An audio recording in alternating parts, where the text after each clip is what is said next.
RV Tech Pro. What's up, guys? It's a little late.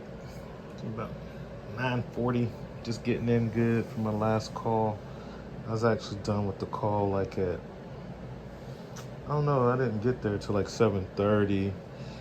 Spent about an hour and a half, so maybe about 8:30, 9 o'clock. Forgot about that one. Thought it was for tomorrow. So I'm glad I got to knock it out today. So less for a Friday. Been on the Snap-on truck, obviously. Picked up the die grinder. So this is like a match made in heaven. The Snap-on 14.4 straight die grinder, which is a relatively new tool for Snap-on. I was debating between getting the Milwaukee, which is $199 bare tool, or the DeWalt, which I don't like the way the battery hangs off the back, but it is $229 bare tool. If I'm thinking about the right one, I don't think the battery stands up on that one, but regardless, it's $229 bare tool. And Snap-on has these on sale for, it's not really a sale, it's $3.99. I think the regular price is like look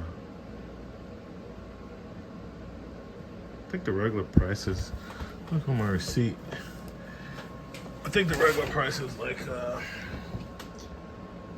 $4.56, so I guess it's a little bit of a sale. Save $57. Not a big deal. I could have swore he told me it was $2.99, which is why I jumped all over it. And then I looked at my receipt and I was like, oh no, it's not $2.99, it's $3.99. So, oh well. So, basically, about $100 more than, actually that's $400. It's twice as much as the Milwaukee 12 volt, and nearly twice as much as, a little less than twice as much as the DeWalt.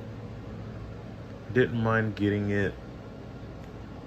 Well, as I said, I thought it was $2.99. I thought it was $300. I was like, there's no way I'm not getting it for $300. And it turned out to be $400, which is fine. This one, because it came with the battery. So yeah, I think the bare tool is $2.99. Yeah, I think that's what happened. So it was $2.99, but all he had left was the kit, and the kit came with the battery, and those batteries are like $100 or $130 by themselves. So, and I could use an extra one because I have a fair amount of Snap-on 14.4 tools, and I believe I only have like 3 or 4 batteries, so helped me out to get the batteries. I didn't mind getting the battery. So that's a killer deal, guys. The bare tool, if you're already into Snap-on 14.4 and you pick up the bare tool for $2.99, I mean, that's only $70 more. So I misquoted earlier in the video when I was like, it's twice as much. It's not. It's only $100 more than the Milwaukee M12, which is $199 bare tool. You can get the Snap-on from your dealer bare tool for $2.99, and the DeWalt is $229, right? So this is only $70 more than the DeWalt, okay? And Snap-on doesn't have the best rap for their power tools, but their 14.4 stuff is pretty solid. I mean, I wouldn't buy the 18 volt stuff, not all of it, some of it, you know, like the rivet gun and everything like that. Everybody wants stupid money for those, so it doesn't really matter. But yeah, I got this guy. It has some features. It comes with 2 of these wrenches. It would have been nice for the price if they made these Snap-on wrenches, but they're just Chinese wrenches because this stuff's made in China. A lot of this power tool stuff is made in China. Let's take a look at the label. There you go, part number. It has the brushless models, and their brushless tools do demand a premium, so it is what it is. I mean, if you're buying Snap-on tools, like I said in a previous video, you're not really worried about the price too much. So It is what it is. If you don't buy a lot of Snap-on tools, then you might get sticker shock at the price of some of their stuff, especially power tools. But after you pay $500 or $600 for a couple small sets of wrenches, it's like everything's relative. So we got that, and let's take a look at it. So it has an on-off button, right? It has high-low setting. So like Russell Potter mentioned when we're talking about these IPAs. So this grinding wheel, this 3-in-1 diamond wheel that I have here, this is this taps out at 30,000. So that's like a 30,000 RPM wheel. A lot of wheels, they're about 20. So you want to kind of know what your wheel is rated at, especially as respect to what your tool maxes out at.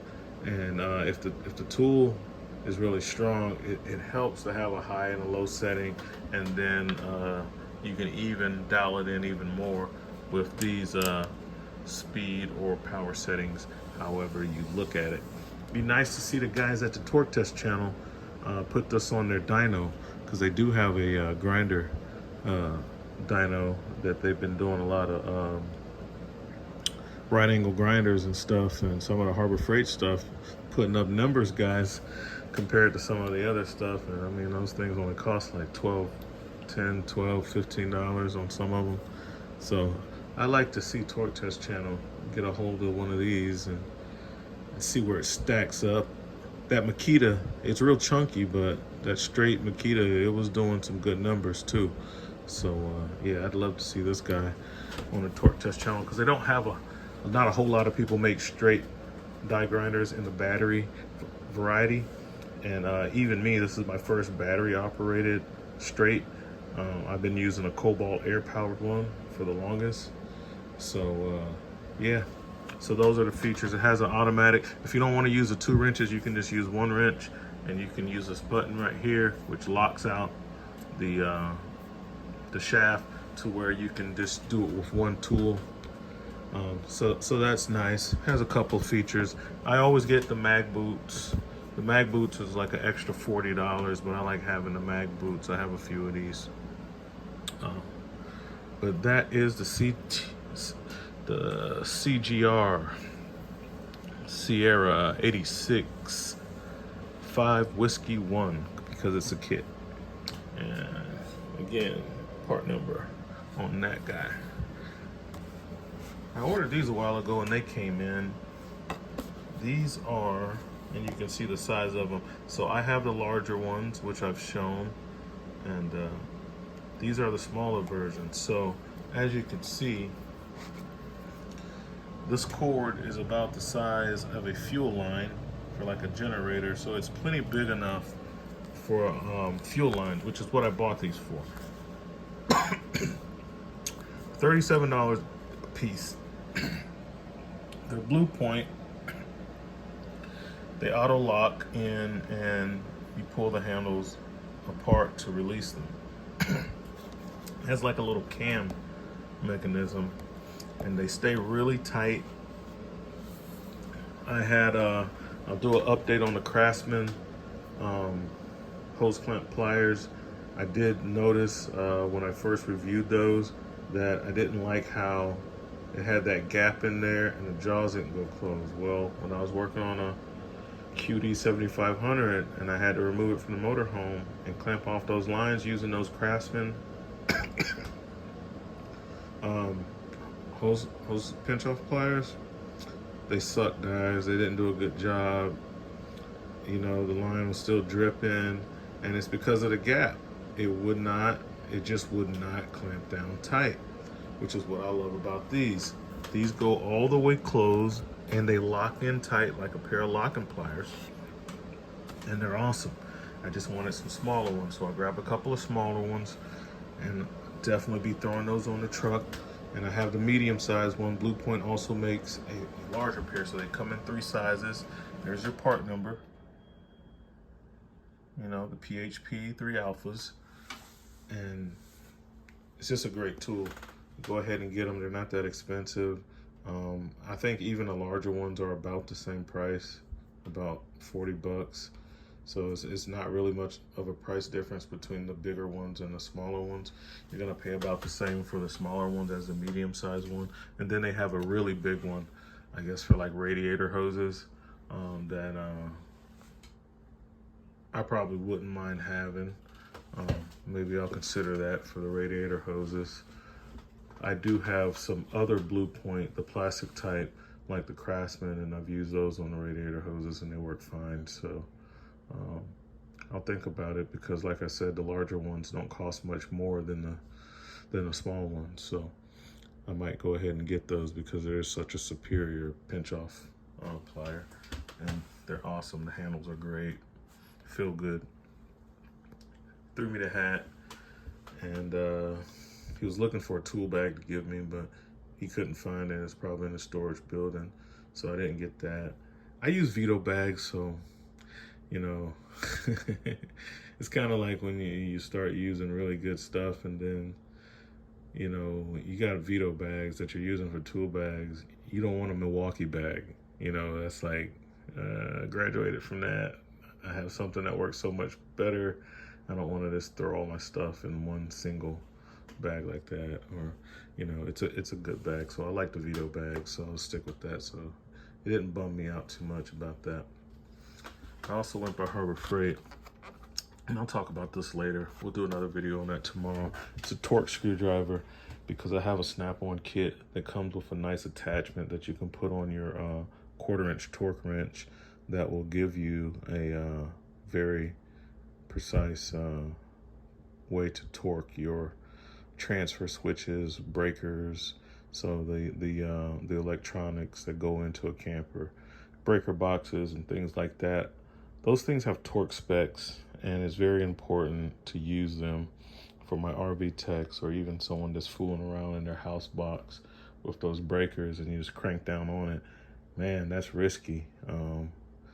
All breakers and things like that, they have a torque spec, and it's important that you actually torque them to spec, because it can burn down your camper, you can cause a fire in your electrical box. So, but anyway, guys, I'm ready to get my shower and watch a little YouTube and get to bed, so I'm gonna kill this one. What else did I have here? Got this loaded out, that last DeWalt storage tray that I bought. So I got a mixture of electrical and plumbing things in there. So that's working out great. And office tool. I have this. This is a receipt scanner. So you guys that have, you know, struck out on your own and you're doing your own thing, this is one of those receipt scanners that works with QuickBooks, and it has its own proprietary software too, so you can have digital copies of your receipts. It's a wireless model, so you don't have to have it tethered to the computer. It comes with this USB cord to set it up, because you have to update the firmware and stuff, and of course you have to do that from the computer for the first time to set it up. Also, to put it on your network, you have to set all that up from the PC, so or Mac, whatever you're using. So that's that guy. That's why I have that little pile of receipts over there, because I need to run those through and archive those receipts. So at the end of the year, I got a bigger tax write-off, lowering my tax liability, keeping more of my money, keeping Uncle Sam out of my pocket. That's all for now, guys. RV Tech Pro out.